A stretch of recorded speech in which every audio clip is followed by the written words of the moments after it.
Montana Territory, July 1873. The sun was still bleeding into the horizon when Gideon Ellery spotted the wreckage of the wagon, half burnt and tilted into a ditch just east of the Milk River.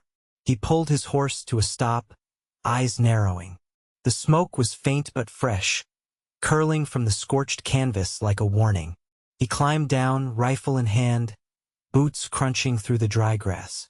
A man's body lay near the wheel, throat slit, blood dried to rust. Another, older, was slumped against the tree. No sign of movement, no horses, no women, no children. Until he heard it, the quiet hitch of breath coming from beneath the wagon bed. Gideon crouched low and lifted the edge of the singed tarp. A girl, no, a woman, grown but slight, pressed herself back against the wooden frame, her face streaked with soot and tears. Her hands were trembling, eyes wide and foreign. "Hey," he said gently, lowering the rifle. "You hurt." She stared at him like he had spoken water. Her lips moved, but no English came out. Not a word. Gideon glanced over his shoulder, then back at her. "I'm not gonna hurt you," he said slower. "It's all right now." She did not understand. He could see it plain, but she recognized something in his tone, because her body stopped shaking. He offered his hand. She hesitated, then took it. Her fingers were scraped raw, nails torn. She was wearing a torn white dress, stained with blood at the hem. Beside her, tucked beneath a blanket, was a small bundle of papers and a cracked locket. No supplies, no food, no water. He helped her out. She swayed on her feet before catching herself. "Name?" he asked. "Nothing." He tapped his chest. "Gideon," he said. "Gideon Ellery." She blinked, then pointed to herself. "Roselina," she said, her accent thick, voice hoarse. "Roselina," he repeated, nodding. She exhaled, shoulders slumping. Then her knees gave out. He caught her before she hit the dirt. Gideon brought her back to his homestead 4 miles west, tucked into the base of a rocky ridge. It was modest. 1 main room, a small barn, and a crooked porch that creaked in the wind. He had built it himself when he left the army, and he had lived in it alone for over 5 years. He laid her on the cot and cleaned her wounds with warm water and carbolic. She did not speak much, only a few words in a language he did not know, maybe German or something like it. But she watched him closely, her eyes never shying away. The next morning, she woke to the smell of coffee and frying eggs. She sat up slowly, still dazed. Gideon offered her a plate. "Eat," he said, then tapped his chest again. "Gideon." She nodded faintly. "Roselina." They ate in silence. Later, he gave her a clean dress, his late sister's, tucked away in a trunk, and she took it with a quiet thank you, one of the few English words she seemed to know. Over the next days, he noticed little things. She flinched at loud sounds. She slept lightly. She always kept a hand on that locket, even as she swept the floor or helped feed the chickens. She was not afraid of work, but she was afraid of being alone. He found her once, standing by the barn door, staring off at the trees with tears sliding down her cheeks. He stepped up beside her. "You lost someone?" he asked, even though he already knew. She looked at him. Then she opened the locket and showed him a drawing inside, an older man and woman, dressed in formal clothes. Her parents, maybe. She pointed down the road, then mimed the shape of a wagon. "Family?" he asked. She nodded once, then pressed her hand to her chest and wiped her cheek. "Gone." He felt something twist in his gut. "You're safe here," he said. "I promise." She did not answer, but she gave him the smallest smile. It stayed with him all evening. By August, Roselina was learning English word by word. He taught her using objects. "Cup," he would say, holding it up. "Chair." "Door." "Fire." She repeated them carefully, her accent clumsy, but sweet. Sometimes they laughed when she said something wrong. Once, She called his boots trees. He had not laughed like that in years. She did chores beside him, milking the goat, chopping kindling, sorting dry herbs. She planted flowers by the windowsill, yellow ones that reminded her of home. She never said where home was, but he saw the longing in her eyes each time she looked east. One evening, after supper, he handed her a slate and chalk. He wrote, "My name is Roselina." She studied the letters, then copied them slowly. Her handwriting was delicate, careful. When she spelled it right, he grinned. "You're getting good." She beamed. Mid-September brought colder winds, and Roselina began stitching a new quilt from leftover scraps. She asked for the words as she worked: needle, thread, square. He sat beside her by the fire, watching her fingers move with quiet purpose. "Why you help me?" she asked one night. He looked over at her. "You help?" she said again, tapping her chest. "Why?" He hesitated, then answered honestly. "Because no one helped my mother. When she came here from Ireland, I was just a boy. Folks treated her like dirt." Roselina nodded slowly. "Good man," she said softly. He swallowed. "Not always." She touched his hand. "Now, yes." He did not move for a minute. Then he turned his palm up and let her fingers rest in his. Late October brought snow. Gideon taught her the word. "Snow," he said, catching a flake on his glove. She repeated it, laughing as more landed in her hair. They stood on the porch together, wrapped in a shared blanket. She leaned into his side without thinking. He closed his arm around her. Felt natural, felt right. That night, she kissed his cheek before bed. Just a brush of lips, but it stayed with him all through the dark hours. And when he woke, she was already up, making coffee, humming something soft in her own language. He could not understand the words, but he understood the feeling. Something was changing between them, and neither of them wanted it to stop. By early November, the wind sharpened. The trees around the ridge stood bare. The last of the gold leaves swept into the gullies.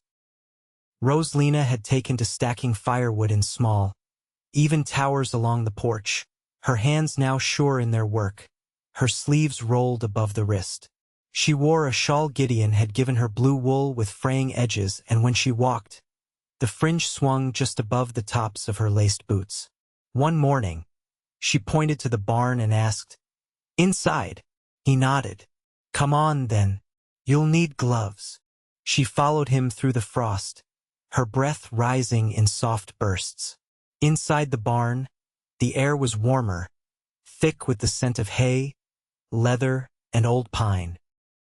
Gideon pulled down a saddle from the wall hooks. "You ever ride?" he asked. She tilted her head, unsure. He mimed holding reins, shifting in an invisible saddle. "Horse. You? Ride." Roselina paused, then nodded slowly. "Long time. Papa teach." He raised an eyebrow. "You want to try again?" She stepped forward, placed a hand on the saddle horn, and whispered, "Yes." That afternoon, he led out his quietest mare, a sway-backed roan named Lucy, and helped Roselina into the saddle. She sat stiff at first, her gloved hands tight on the reins, but after a few paces, her shoulders settled. He kept close, walking beside her in the snowy pasture. She didn't speak, but her eyes lit with something new, not laughter, but memory, maybe. Something older than grief. That night, while she stirred the stew, she asked, "You ride fast?" He looked up from oiling his boots. Used to be a scout for a while." She frowned, thinking. "Army." He nodded once. She didn't ask more, and he didn't offer. Later, they sat by the stove, her quilt stretched across both their laps. She stitched in silence while he read aloud from a book of poems his sister had left behind. He wasn't sure she understood all the words, but she listened with her head tilted slightly toward his voice. When he finished, she touched the page, pointing to a line. "Heart remember," she read slowly, then looked up. "What mean?" He hesitated, then answered, "It means, sometimes the heart doesn't forget, even when we want it to." Roselina looked down at the fabric in her lap. "Yes," she whispered. The next morning, she was already outside when he woke, chopping kindling with careful, rhythmic strikes. He watched her from the window, the rising sun catching in her hair. She stood straighter now. The way she moved had changed not just from habit, but from peace beginning to take root. At midday, she brought him a tin of warm biscuits while he was fixing the post near the lean-to. She stayed beside him, holding the nails while he hammered. After a quiet stretch, she said, "Gideon." He glanced up. She touched her chest. "Roselina. Not wife. Not marry before." He lowered the hammer. "You thought I wondered?" She nodded, eyes steady. He wiped his hand on his trousers, then leaned back on his heels. "I figured. You're too young to have that kind of sorrow behind your eyes and still be someone's widow." She tilted her head. "You want Mary?" He looked at her, the wind tugging at his collar. "I want you safe," he said. "And I want you happy. If that someday means marrying me, I'd be proud. But I'd never ask until you're sure." She was quiet, then said, "I feel safe here." He didn't answer, just reached for a nail and kept working. But his hands were steadier than they'd been in years. That evening, after supper, she brought out the slate again. She wrote slowly, "I want learn to read all." He smiled. "We'll start with letters. Sounds first." She nodded, then looked at him. "Why you alone?" He thought for a while before answering. "I didn't know how to be with someone," he said at last.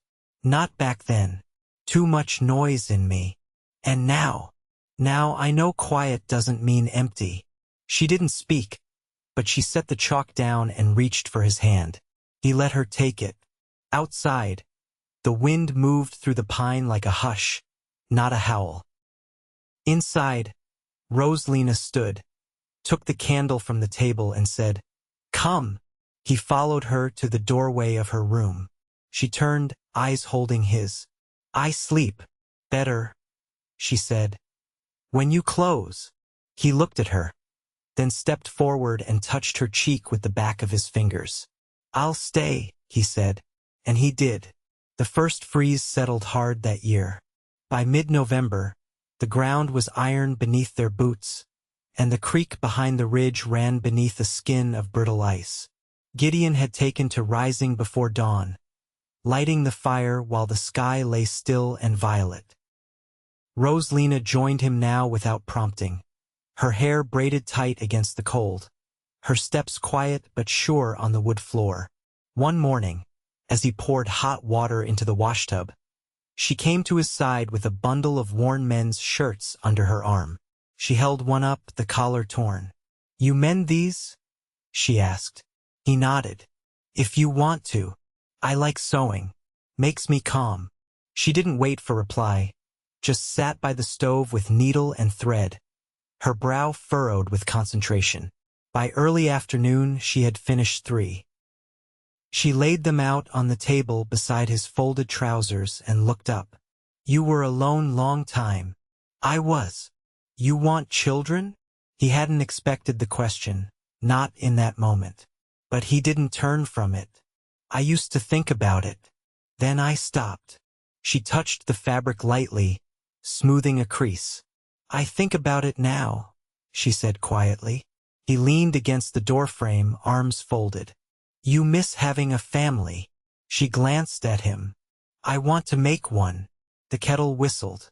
Neither of them moved to silence it. That night, after the dishes were put away and the wind had risen enough to rattle the shutters, he found her in his bed, already curled beneath the quilt she'd finished the week before. She'd folded back the covers on the other side. He sat down slowly. You sure? She reached for his hand. I don't want to be alone anymore. He lay beside her, and they didn't speak again that night. She pressed close, her breath warm against his collarbone.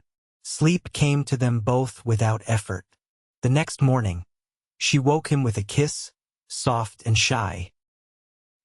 He looked at her face, bare of fear or doubt, and smiled with a quietness he hadn't known he could feel. Over the next weeks, she began writing short sentences in her notebook, practicing with care.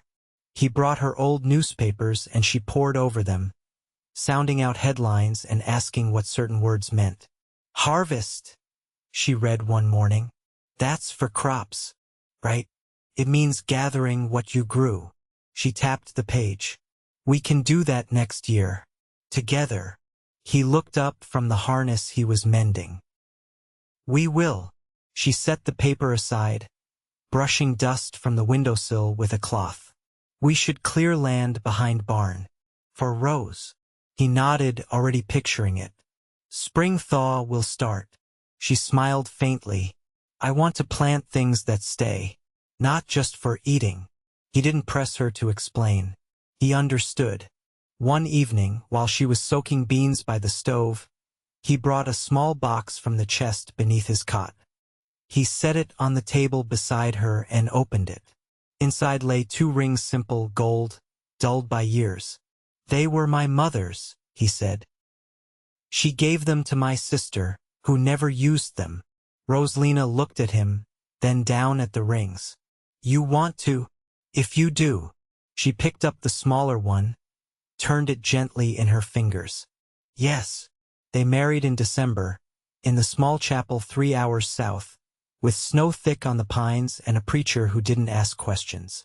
She wore a second-hand coat he'd traded for with seed potatoes. He wore the black vest he hadn't touched since his sister's burial. The preacher's wife gave her a bouquet of dried lavender tied with twine. The scent followed them all the way home. That night, as they stepped inside, she stood in the doorway and looked around, the fire lit, the table cleared, the 2 cups drying by the basin. This is my home now. It always was, he said. She reached up and placed her hand over his heart. Now it has words. And he kissed her, not with urgency, but with the quiet certainty of a man who had waited long enough to know what mattered. Outside, the wind swept across the ridge, lifting snow from the eaves and scattering it into the dark. Inside, their joined hands rested on the windowsill, warm against the pane as the stove crackled low behind them. By January, the world had gone quiet beneath the snow. The ridge lay buried, all the brush and stubble pressed flat under the white, and the sky hung low and slate-colored for days at a time. Smoke curled from the chimney in a steady thread, and the days passed in small, steady rhythms, meals, mending, feeding the mare, splitting wood, reading by lamplight. Roselina had begun to speak more freely, still cautious with her words, but no longer hesitant. She had picked up a habit of humming while she worked, low melodies that carried from the kitchen to the barn door. Gideon didn't ask where the tunes came from. He just listened, especially when sleep didn't come easy. One evening, she set aside the book she'd been practicing with and reached for the tin box where she kept her papers, the ones she'd carried from the wreck. She unfolded one, tracing the faded ink with her fingertip. This from my uncle, she said, holding it toward him. He lived in Dakota Territory. He write before we leave. Gideon took the page, reading slowly through the slanted script. The English was stiff but legible, an invitation of sorts. An offer of land, a roof. You think he's still there? He asked. I don't know. Was 2 winters ago. You want to find out? She looked at the fire for a long moment. I don't need to, she said finally. But maybe one day, just to tell him I live. He folded the letter again and offered it back. We can write to him. Come spring, I'll ride into Fort Benton. Post it there. She hesitated, then said, I want you to write it. I don't know all the words yet. I will. She stood and moved toward the stove. He was kind, she said as she stirred the beans. But he didn't want my father to leave Germany. Said it was foolish. Dangerous. Gideon didn't interrupt. He watched the way her hands moved steady. Practiced now. My mother had kin in Ohio, but we never reached there. You don't have to explain it to me, he said. Not unless you want to. She turned. I do. He nodded once. That night, as they lay in bed, Roselina turned toward him, propped up on one elbow. Your sister, she said. What was her name? Ellen. You miss her. I do. What kind of person? He was quiet long enough that she thought he might not answer. She had a way of knowing what people needed before they said it. She laughed with her whole face, was stubborn as a mule when she thought she was right. Roselina rested her cheek against his shoulder. I would like her? I think she'd have liked you. In the dark, her fingers found his. I think she'd be glad you're not alone. He turned his head and kissed her hair. The next morning, Gideon brought in a bundle of willow switches and laid them near the stove. We'll need baskets, he said, for spring. You want to try weaving? She smiled. Yes. You show me? Never made one, he admitted. But I watched my mother. I remember some.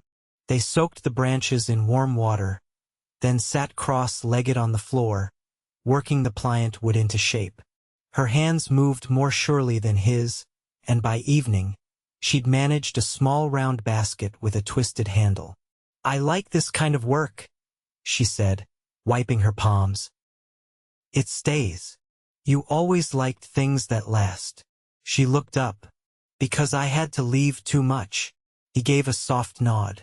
Not anymore. That night it snowed again, thick flakes brushing the window panes. Roselina lit the lamp, trimmed the wick and turned down the bed. Gideon came in from the barn, his shoulders dusted with white. She helped him pull off his coat. You cold? Not anymore. She drew the quilt around them both, her breath warm at his neck. Next year we plant apple trees. We will. Maybe 2 goats. And a cradle. He looked at her then, the meaning settling between them like something long understood. You think we're ready? She searched his eyes. I think I've been ready since you gave me your name. He reached for her, and they lay there with nothing between them but the soft hush of falling snow and the slow, deep trust that had grown, day by day, word by word, into something whole. By the time the thaw came, the land had begun to wake in quiet ways. Snow pulled back from the edges of the pasture, revealing patches of brown grass flattened by months of cold. The creek ran faster now, and from the porch, they could hear the shift and murmur of water moving over loosened stones. Roselina stood just beyond the fence line, her boots sunk deep in the softening ground. She held a folded scrap of paper Gideon had written the letter to her uncle a few weeks back. She traced each word with her finger before sealing it. I want to bring it myself, she said. Gideon looked at her from where he was oiling the hinges on the barn door. Into town. She nodded. I want to see the place. I haven't been farther than the ridge since before. He wiped his hands on his trousers. It's a long ride, 2 days there and back. I can do it.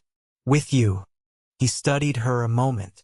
All right, we'll go when the road near the river dries out. Another week, maybe less.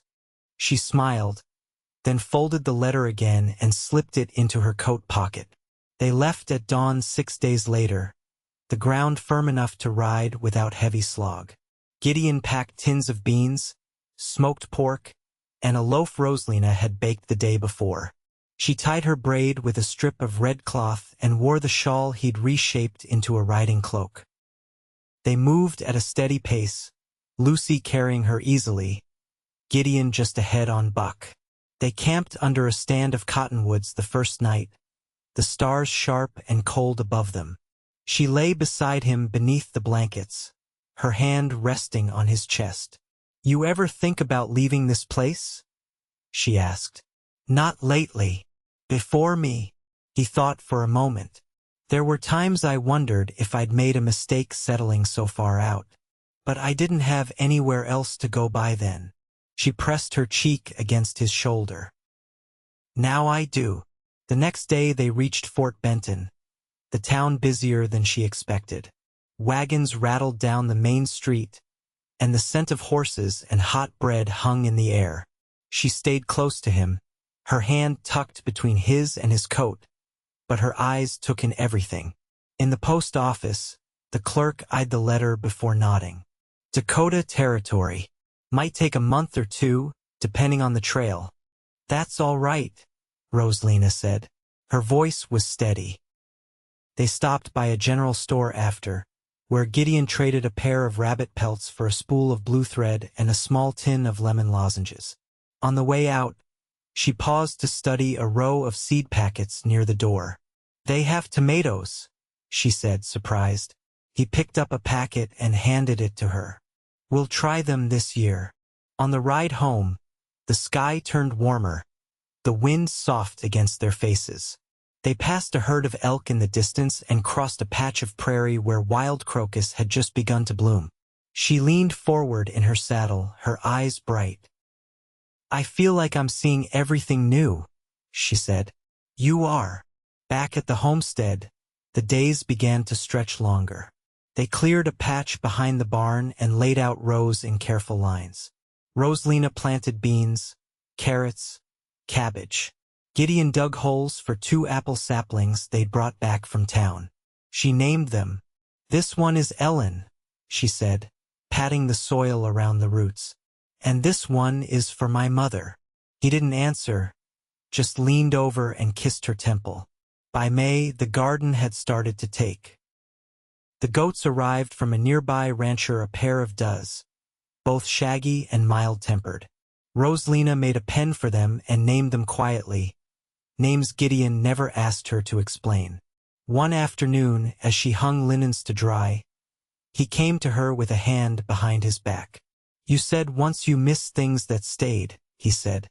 She turned, brow furrowed. "I remember." He brought his hand forward. In it was a small wooden box, smooth and pale. She opened it. Inside lay a thin silver chain, with a carved birch charm in the shape of a leaf. "I made it," he said. "It's not much, but—" She closed the box gently and laid it on the table beside her. Then she stepped forward and kissed him, hands on either side of his face. "It's everything," she whispered. They lay together that night with no lamp burning. The window opened to the sound of crickets and the faint rustle of leaves. She rested her hand over his heart, the chain cool against her skin. "I think," she said softly, "this is what I was always meant to find. Not a place, a person." He didn't speak. He didn't need to. Summer came in slow, golden waves. The tomatoes ripened. The goats kidded. Roselina's belly began to round just slightly, and she started humming again while she worked, not the same songs as before, but newer ones, half invented as she folded clothes or stirred soup. Gideon built a cradle from pine, his hands steady, each piece planed smooth. He set it beside their bed one morning before she woke, and when she saw it, she didn't speak, only ran her fingers along the curve of the frame and pressed her face to his chest. On the warmest night of July, they sat on the porch beneath a sky full of stars, her feet in his lap, her back against the rail. "You ever think about how strange it was?" she asked. "That we ended up here, like this? All the time. I don't feel lost anymore." "You're not." He leaned forward, brushing a strand of hair from her cheek. She took his hand and placed it over her belly. "This time, nothing's being taken away." "No," he said. "This time, everything's being given." She smiled, and he kissed her, and the wind moved gently through the grass, as if the land itself were breathing easier. They stayed like that until the lantern burned low, wrapped in the hush of a life they'd built with both hands, one day at a time. And in the quiet warmth of the ridge, beneath the cottonwoods and the wide Montana sky, they lived the rest of their days together with a garden that grew, a home that held, and a love that never needed to be spoken to be known.